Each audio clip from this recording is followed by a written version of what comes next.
Bonjour Bertrand, vous êtes maître de conférence en géographie à l'Université d'Orléans, spécialiste des zones humides. Nous sommes actuellement devant une mare en Sologne. Alors la Sologne est beaucoup plus connue pour ses étangs que pour ses mares. Avant de parler des mares de Sologne, pouvez-vous nous expliquer la différence entre une mare et un étang ? C'est pas si facile que ça d'expliquer la différence entre les deux, mais c'est pas la taille qui va déterminer. Des mares, certaines mares sont plus grandes que des étangs. C'est pas la profondeur, parce que la plupart du temps les étangs et les mares ont une profondeur qui est aux alentours de 2 mètres maximum, de manière à ce que les rayons du soleil puissent arriver jusqu'au fond. Mais ce qui fait véritablement la différence, c'est le contrôle de l'eau.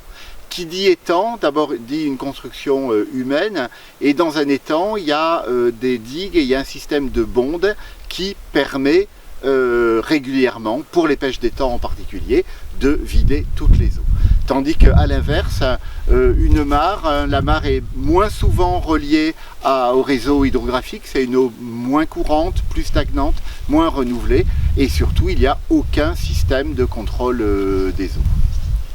Alors, les étangs de Sologne, on les connaît bien, les mares, on les connaît beaucoup moins bien. Combien y a-t-il à peu près de mares actuellement ? Est-ce qu'elles sont récentes ? Est-ce qu'elles sont très anciennes ?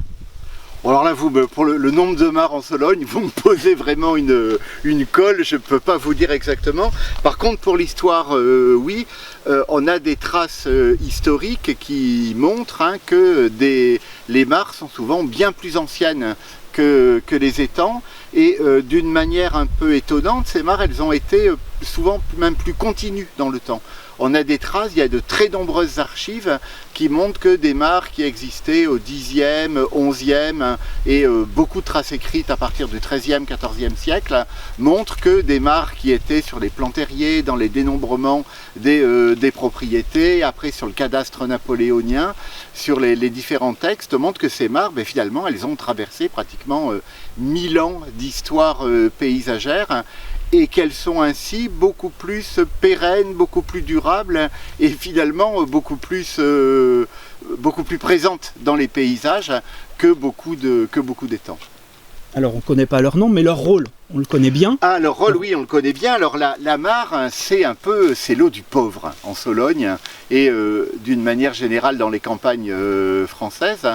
Parce que quand la Sologne était marquée, notamment au XVIIe, XVIIIe et jusqu'au milieu du XIXe siècle, par la très grande propriété et par des propriétaires qui étaient souvent absents, l'étang était principalement pour la pisciculture et pour la chasse, et les fermiers qui étaient dans des locatures, qui étaient dans des métairies ou alors dans de simples fermes, n'avaient pas le droit d'utiliser l'eau de l'étang. Et donc il y avait des points d'eau, des mares, qui étaient à proximité immédiate des fermes, des basses-cours, des étables, des bergeries, de manière à la fois permettre à tous les animaux de pouvoir boire, mais également aux familles, aux communautés rurales d'effectuer tous leurs besoins domestiques, lavage, eau courante, eau pour la cuisine, etc., etc. Et actuellement, donc, quel est leur état en fait ? Alors, la mare, ce qui a tué la mare, c'est le robinet. C'est-à-dire, dès lors qu'il y a eu l'eau courante, et avec une eau courante qui était accessible à tout le monde, la mare, on n'en a plus besoin. Les animaux pouvaient être facilement abreuvés par l'eau du robinet. Alors il y a aussi des puits qui permettaient ça, qu'il n'y avait pas que les mares. Et dès lors qu'il y a eu l'eau courante, il y a eu une espèce de mouvement à rebours qui a considéré que la mare, elle était ringarde, elle était dangereuse, elle renvoyait à un passé qui était un peu primitif pour la Sologne.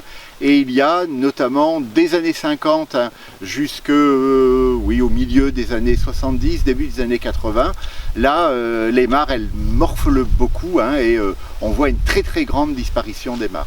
Par exemple sur la petite route d'accès dans la propriété où nous sommes, il y avait il y a encore une vingtaine de mares dans le cadastre de 1950 et il n'y en a plus qu'une seule aujourd'hui, qui a été préservée parce que jusqu'à une date récente, elle permettait, il il y avait une interdiction de la combler parce que c'était un point de lutte contre l'incendie. Dernière question, on parle beaucoup d'environnement. Quel est le rôle justement de ces mares au niveau environnemental?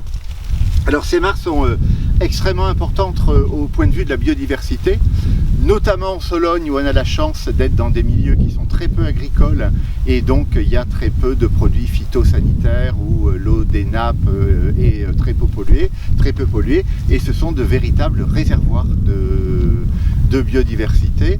Vous savez que tous les amphibiens sont protégés, à part la grenouille verte qui est quasi protégée mais pas totalement. Et dans la mare qui est juste derrière, il y a 2 espèces de tritons et pratiquement un bon tiers des espèces aquatiques sont protégées.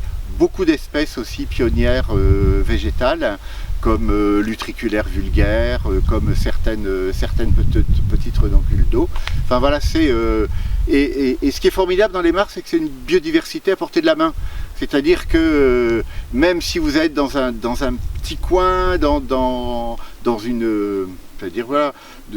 maison avec un petit lotissement et même si avec une petite bâche plastique vous faites un trou agrémenté de Blanche-Neige et des 7 nains ou d'éléments japonisants, ben vous verrez que très rapidement, enfin vous voyez en moyenne dans les 6 mois, il y a 32 espèces différentes qui arrivent. Qui sont toujours un petit peu les mêmes, et voilà, en faisant une mare dans votre jardin ou autour de chez vous, ben véritablement vous créez la vie et une vie qui est très importante pour la biodiversité de ces espaces un peu campagnards et périurbains dans lesquels nous sommes. Merci beaucoup Bertrand. Merci à vous.